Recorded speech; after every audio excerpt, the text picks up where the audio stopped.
Independent MLA Engineer Rashid is protesting outside the Jammu and Kashmir Assembly against the stalling of the bills which would have scrapped the beef ban. Some of his supporters have also been picked up by the police. And today is the last day of the Assembly session that has seen continuous disruptions. Yesterday, MLA Rashid was even beaten in the Assembly by BJP MLAs for hosting a beef party.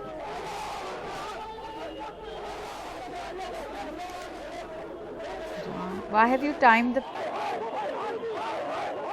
He's sitting on Dharna outside the main gate of the Civil Secretariat and J&K Assembly, closing it is only entry and exit route of the Civil Secretariat.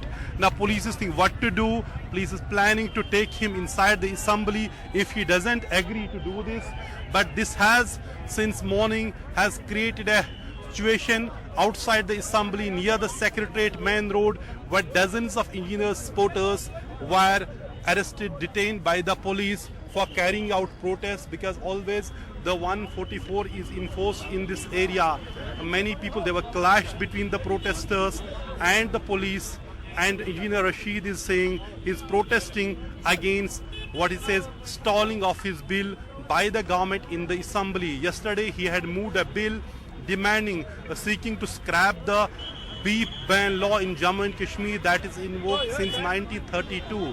And this has, after yesterday's racks and assault on Engineer Rashid by the BJP MLAs, his supporters were demanding action against those who assaulted Rashid, but Speaker has not taken any action against them. You can see there is really a chaos outside Civil Secretariat and Assembly because no vehicle can go in and go out.